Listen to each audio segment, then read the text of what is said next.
Sunday, we've got the Championship playoff final between Leeds and Watford, 2 o'clock, Sky Sports 1. This evening, it's the Stade de France. It's the 2006 Champions League final between Barcelona and Arsenal. The story so far, Arsenal down to 10 when Jens Lehmann was...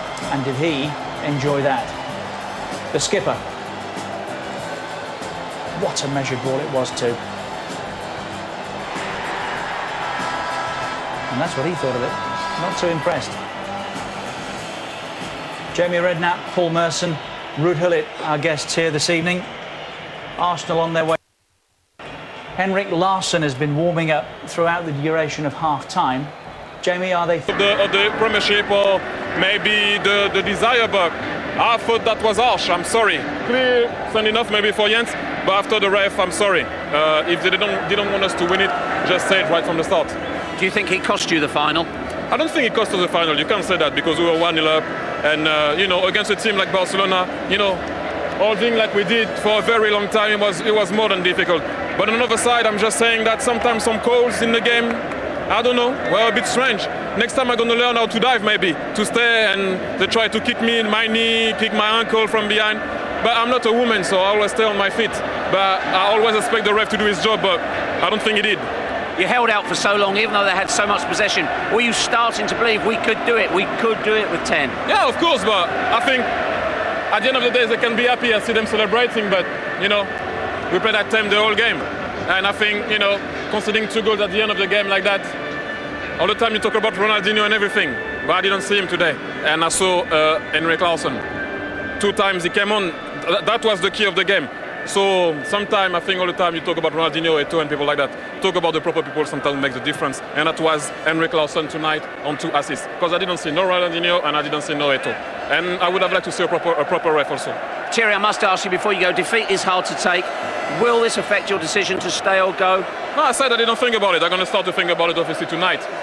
But I'm just upset about, you know, the whole of the effort we did.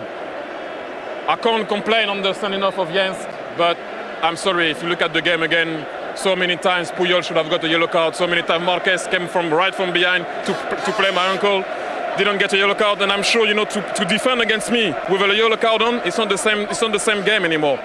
But hey, I think we can be proud of what we did, like I said, but, you know, I'm upset for the Arsenal fan who came, but at the end of the day, you know, I think we made ourselves proud tonight and made, you know, the English football proud, because we fight till the end, and I'm a bit strange, but you know, that's how it is. Thanks for talking to us, Thierry. Well, that have gone against Arsenal, but the comments about the referee, I think we might be hearing again. What I would say, Andy, he just didn't look confident. The decisions. It looked beyond him. The 90 game minutes, looked too big for him. Yeah. The game looked too big for him. But he's very, even though he's unhappy, he's distressed, he was very quick to point.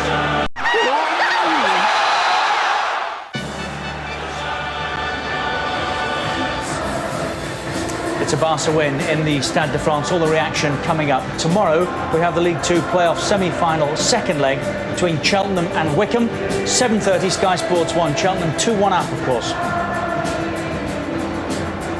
Saturday, it's the conference playoff final. Halifax meet Hereford. 5:15, Sky Sports 1. And Sunday, the Championship playoff final between Leeds and Watford. That's a 2 o'clock start on Sky Sports 1. The ref just sport, you know, we're talking about the biggest club game in the world, and they put a ref like that in charge. I just can't catch my breath. It's sickening. I feel for the players, you know, they've done as well as they could, but in the end, you know, tiredness told and quality players opened them up. But the ref's had a nightmare, you know, there's no question about it. He's had a nightmare. OK, well, let's stay there then. No, but you do. You set out, even as players, Richard, you set out for you want to give a high level of performance, and that referee today just his performance from start to finish was poor. Even this decision for Arsenal, I know you can tell and said every decision when against Arsenal it did, and there was even 1 or 2, even a Boué for the goal. That was a dive by a Boué. Sorry, Jamie, to interrupt. I do this too often. I know. I'm sorry. Arsène Wenger is waiting to talk to us with Jeff Shreves. Arsène didn't go for you. Why do you think that was?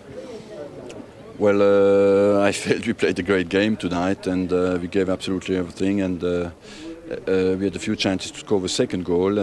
As long as you don't score the second one, of course, the last 20 will be difficult.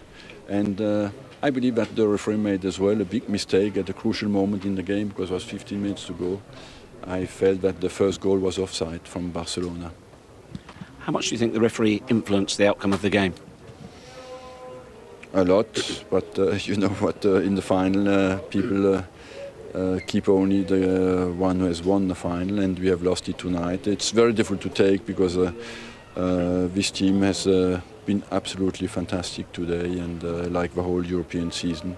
And it's the only game we lost in the whole European season, and I think it's very difficult to take the way we lost. When you took the lead, how convinced were you that you could hang on against a team like Barcelona with only 10? Well, I know that we can do that, and I knew that the time going on, the nerves will play a part in their game, and they don't look especially dangerous, you know. And I was a little bit confident, because I know we can defend well against that kind of passing. They just try to get you to the fatigue factor, but they never force you really with a creative play into a position where you cannot defend. So we were quite comfortable. It was more a question of concentration. Do you think that the chances Thierry Henry didn't take cost you more than the sending off? That's very difficult to take. I feel would you have played 11 against 11 would have created more chances. How proud are you of your team tonight, and also how much does this give you the determination to come back and do it again, having got here for the first time? Well, we will do it again, of course, and I believe that the team has grown a lot this season. We have plenty of good young players behind the team, and they have contributed a lot, and I would like to thank them all, because they have all been fantastic. And this team is strong, and sometimes when you can transform the frustration of a defeat in such a game, you can come back even stronger, and we will do that. How difficult is it for you after a defeat like this to now immediately try and face the prospect of sitting down with Thierry Henry and persuading him to stay off the back of a defeat? Well, defeat, I don't know how difficult it will be. We just will try to do it. Are you convinced that you can? I'm convinced, yes, but it's not in my hands, you know, it's in Thierry Henry's hands, and I hope, of course, I feel it's very important for this team, for the club, that he stays. Thanks for talking to us, Arsène. It is in his hands, isn't it? He's got a year left on his contract, Henry. Arsenal beaten tonight, and it's desperate when you've lost. Barcelona won it tonight.